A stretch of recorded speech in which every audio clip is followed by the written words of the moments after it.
Mas Hussein, kami ingin tahu juga ya, ini kan banyak info-info terutama yang diklaim oleh pihak Israel. Yang terakhir itu dikatakan di bawah rumah sakit Al-Shifa itu ada semacam tunnel begitu ya. Yang dikatakan disitulah tempat dari kelompok Hamas itu sendiri. Nah, sepengetahuan Anda, informasi yang Anda miliki, benarkah klaim tersebut? Ya, militer Israel ini tidak hanya menuduh rumah sakit Hamas, rumah sakit Al-Shifa. Bahkan rumah sakit Indonesia, itu juga mereka tuduh. Ya, beberapa waktu sebelum itu ya, juga pernah ada informasi itu ya. Untuk rumah sakit Indonesia misalnya, kalau saya kasih permisalan, saya salah satu bagian tim pembangunan rumah sakit Indonesia. Dari 2011 sampai 2016. Jadi setiap hari itu saya juga ikut memantau dari hari ke hari pembangunannya, dari konstruksi dasar sampai ketika mereka selesai rumah sakit itu. Memang tidak ada. Itu sebuah kebohongan yang tidak berdasar. Termasuk Al-Shifa ini. Itu sudah dibantah oleh banyak dokter-dokter Eropa yang bertahun-tahun bekerja di Al-Shifa. Jadi mereka sudah menantang Netanyahu. Saya seorang dokter ya, ada seorang wanita, dokter dari Norwegia, dia menantang. Saya bertahun-tahun, saya 16 tahun kerja di Al-Shifa sebagai seorang dokter. Saya tahu setiap jengkal Al-Shifa, nggak ada itu namanya tunnel. Dan itu terbukti. Tentara Israel ini sudah sekitar 4 hari dia menguasai full Al-Shifa sampai detik ini. Dan mereka tidak bisa menemukan satu lubang pun yang selama ini mereka klaim dan mereka tuduhkan. Ya. Baik, jadi hanya kebohongan begitu itu ya, yang disampaikan oleh propaganda oleh Israel. Dan benarkah juga ini informasinya katanya kalau warga Gaza itu harus mengangkat tangan ketika melewati tentara Israel? Ya, betul. Bukan hanya mengangkat tangan, mereka juga diharuskan membawa semacam kain putih.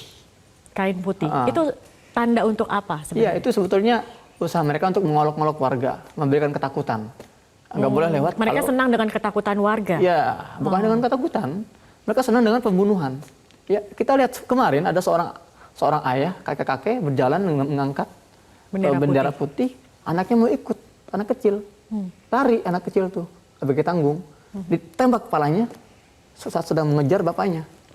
Bapaknya langsung berhenti, langsung menangis. Bapaknya bilang, kan saya sudah bilang, kamu jangan keluar. Ditembak. Seperti itu.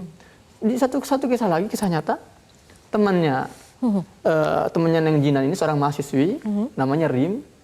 Dia berjalan dari utara ke selatan, berjalan kaki puluhan kilometer.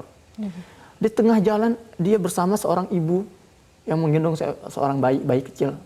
Bayi ini menangis, tidak henti. Mungkin karena lapar atau karena haus. Nah, Rim ini dia menulis dalam status story-nya, Instagramnya, seorang sniper itu terganggu oleh suara tangisan si bayi itu. Akhirnya dibunuh bayi itu. Hanya karena Hanya terganggu. Dibunuh, jenazah jatuh, si ibu itu nggak boleh bergerak mengambil anaknya, harus berjalan ke depan. Si ibu ini harus terus berjalan, menangis dalam diam, ya, meninggalkan jasad anaknya yang tergeletak di tanah. Ya. Dan saksi mata ini akhirnya setelah dia menulis dalam story Instagram, tidak lama kemudian, beberapa hari kemudian dia juga terbunuh dalam serangan udara Israel di wilayah selatan yang diklaim sebagai wilayah yang aman dari serangan.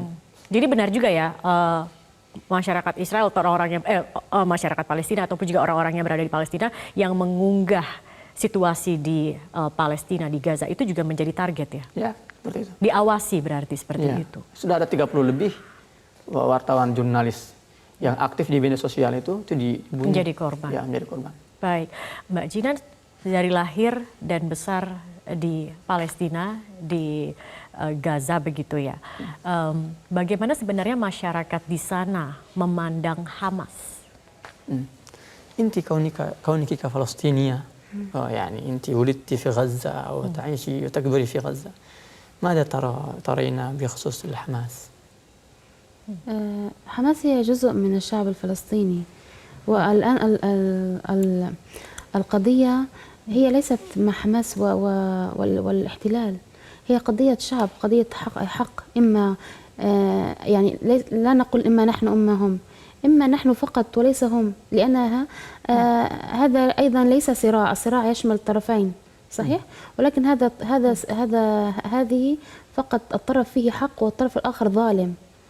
و يعني حماس هي جزء فقط من الشعب الفلسطيني، ولكن كلنا نتبعها، يعني كلنا مع المقاومة، ولكن هي التي قامت واجتهدت بسلاحها. و يعني الآن المشكلة الكبيرة ليست بين حماس وإسرائيل، بل هي بين الحق والباطل، بين الكفر والإسلام. Hamas ini adalah bagian dari warga Palestina. Dan yang terjadi hari ini di Palestina bukan antara Hamas dan Israel. Ini antara warga Palestina melawan Israel. Ya, karena pada akhirnya di lapangan itu yang bertempur itu bukan hanya tentara Hamas. Di sana ada tentara Fatah, gerakan Fatah. Ada tentara gerakan Demokrat Palestina. Ya, dan saat-saat ini bukan sebuah konflik, bukan konflik antara dua kekuatan, bukan. Ini murni penjajahan antara hak dan batil, antara warga lokal dan pendatang. Jadi kami tidak bisa menyalahkan Hamas, karena Hamas sekali lagi bagian dari warga Palestina. Mereka berusaha untuk mempertahankan tanah air Ya, mereka. betul. Oke, baik.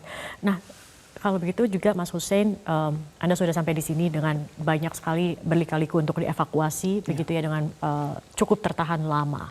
Sudah sampai di sini. Apa kemudian yang menjadi harapan besar Anda terkait dengan apa yang terjadi saat ini di Gaza? Dan juga bagaimana harapan Anda mungkin juga untuk keluarga, istri, teman-teman, seluruh warga Gaza yang saat ini juga sedang, seperti Anda katakan, hanya menunggu waktu itu. Apa yang menjadi harapan terbesar Anda, Mas Hussein? Harapan saya agar dunia ini bergerak, ya, terutama kita, warga Indonesia, yang memiliki sejarah romantis dengan Palestina. Kita saling dukung, saling menyayangi, sudah berpuluh-puluh tahun lamanya. Ya, Palestina sebagai negara yang mempelopori pengakuan negara-negara Arab untuk Indonesia di awal kemerdekaan, mereka membantu secara materi, membantu dengan kekuatan mereka saat itu. Dan sekarang roda sedang berputar. Kita di atas, mereka di bawah. Kita punya kewajiban. Ya, kita sesama manusia harus saling menyelamatkan manusia lainnya. Betul.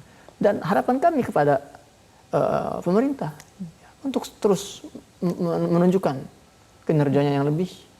Karena selama anak-anak itu masih dibunuhi, artinya kita nggak boleh istirahat. Kita harus terus melakukan tekanan-tekanan. Ya. Dan Indonesia harus memiliki proposal yang nyata. Proposal Indonesia untuk menghentikan semua ini. Indonesia punya bargaining, Indonesia punya peluang di situ. Indonesia punya potensi.